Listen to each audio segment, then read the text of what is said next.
자, 마지막 공통 3번 문항입니다. 4번 문항 같은 경우는 4번 문항 같은 경우는 여러분들께 강의를 제공하기가 좀 어려운 게 있어요. 왜냐면 대학마다 선택 문항이 대부분 비슷하긴 하지만 그래도 많이 다르거든요. 그래서 4번 문항의 도움 같은 경우는 제가 뭐 오프라인으로 여러분들께 일일이 하나하나 컨설팅 해드리는 방법 외에는 공통된 분모가 좀 부족하기 때문에 그런 어려움이 있다는 점 이해를 해주시고요. 이번 그 영상 강의 3번까지 해서 여러분 자소서 작성법에 대한 강의를 마치도록 하겠습니다. 바로 들어가 보도록 하죠. 자, 3번 문항은 제일 첫 강에서 말씀드렸듯이 일단 인성과 관련된 내용입니다. 인성인데 수험생들이 어려워할까봐 대교협에서 배려, 나눔, 협력, 갈등 관리 이렇게 요소들을 좀 지정을 해놨습니다. 배려, 나눔, 협력, 갈등 관리 뭐 이렇게 해서 배려의 경우에는 수업 시간이나 교내 활동에서 다른 사람에게 도움 줬던 거 당연하겠죠. 이와 관련된 내용은 예를 들어서 학교에 도움반 친구들이 뭐 같이 활동하고 있으면 그런 친구들 좀 도와줬던 경험이라든지 아니면 기숙하는 학교들의 경우에는 배려에 관련된 에피소드가 굉장히 많을 거예요. 그래서 내가 약간 좀 손해보지만 타인을 위해서 뭔가 했었다라고 하면 다 배려의 요소 안에 들어가니까요. 그런 요소 한번 고민해 보시고요. 나눔, 내가 가진 유무형의 자산, 지식이나 시간이나 용돈을 주변 사람 위해서 사용했던 경험. 그래서 뭐 요즘 같은 경우는 뭐 굿네이버스나 이런 것들에 어떤 여러분들이 용돈을 절약해서 기부를 할 수도 있고요. 아니면 뭐 그 아이들 모자를 뜬다거나 여러 가지 활동들이 있더라고요. 편지를 쓰는 것들도 있고요. 번역을 하는 것도 있고 되게 다양한 봉사 활동들이 있더라고요. 그래서 나눔 관련된 내용은 내가 가지고 있는 어떤 유무형의 자산을 나눈 내용이 가장 많이 등장합니다. 협력은 굳이 내가 할 필요 없지만 타인이나 조직을 위해서 힘을 보탰다. 이거와 관련해서 여러분 협동과 헷갈리시면 안 됩니다. 제가 누누이 말씀드렸던 제가 오프라인 강의에서 계속 강조했었던 건데 협동은 내가 해야 될 일이에요. 내가 해야 할 필요가 있는 거에서 힘을 보탠 거고 협력은 굳이 내가 힘 보탤 필요가 없는데 다른 사람이라든지 아니면 조직 전체를 위해서 힘을 보탰을 때 그건 뭐 학급의 상황이 될 수도 있고요. 동아리 상황이 될 수도 있고 후배들이 관련된 일이 될 수도 있습니다. 아니면 선생님과 관련된 일이 될 수도 있고요. 내가 힘을 보탰다. 굳이 할 필요 없는데 힘을 보탰다. 협력입니다. 마지막 갈등 관리. 갈등 관리는 자칫 잘못 쓰면 글이 엄청 유치해질 수 있는 소재예요. 그 대부분의 친구들이 이런 식으로 다루죠. 뭐 A라는 친구와 B라는 친구가 다퉈서 다시는 안 볼 것처럼 엄청 심각한 상황이었는데 내가 짠 등장해서 양쪽의 의견을 듣고 화해를 시켰다라고 하는 엄청 동화책 같은 내용이 등장해요.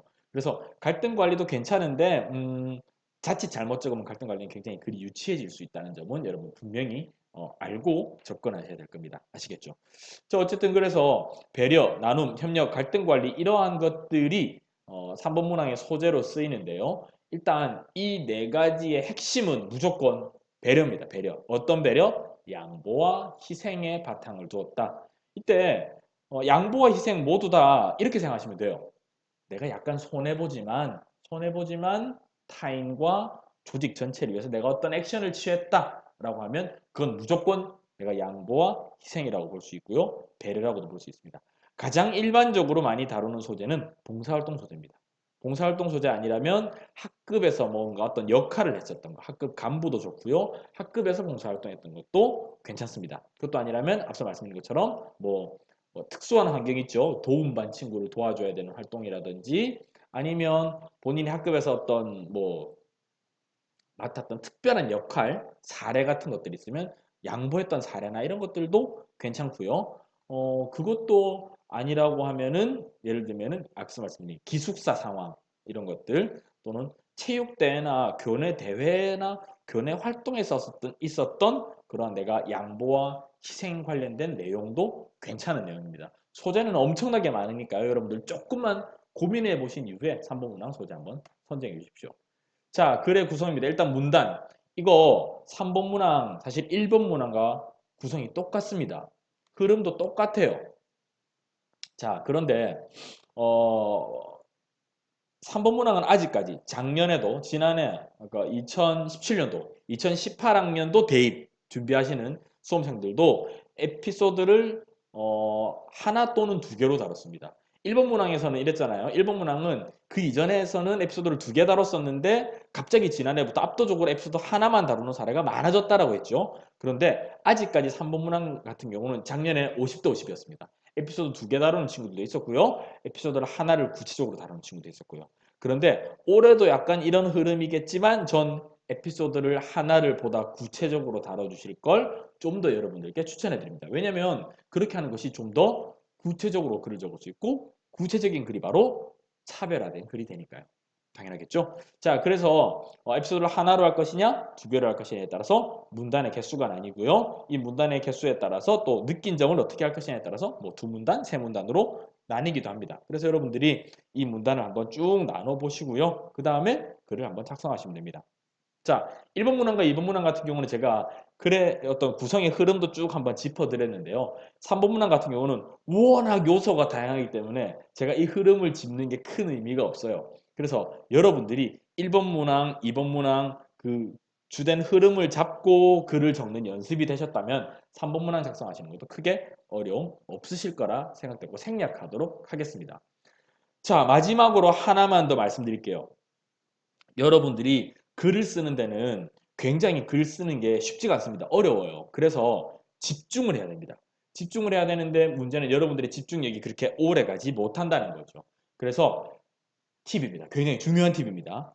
자소서를 하루에 한 번에 다 적으려고 하지 마세요. 그러면 어떤 현상이 벌어지냐면 1번 적는데 굉장히 노력을 다 기울여요. 그래서 1번은 제법 괜찮은 글이 되는데 2번부터 힘이 빠지는 게 보입니다. 3번 엉망진창이고요. 4번 못 적어요. 사실 2번도 중요하고 4번도 중요해요. 1번, 3번 상대적으로 좀 덜 중요합니다. 하지만 정작 적어야 될 문항에서 힘이 빠져서 집중력이 흐트러져서 글을 못 적는 사태가 발생하기도 한다는 거죠. 그래서 여러분들께 권해드리는 건 하루에 한 문항만 적어주세요. 하루에 한 문항. 그래서 전력 투구한다고 생각하고 하루에 한 문항. 아시겠죠? 그럼 여러분들이 똑같은 집중력으로 글을 작성하실 수 있으실 거예요.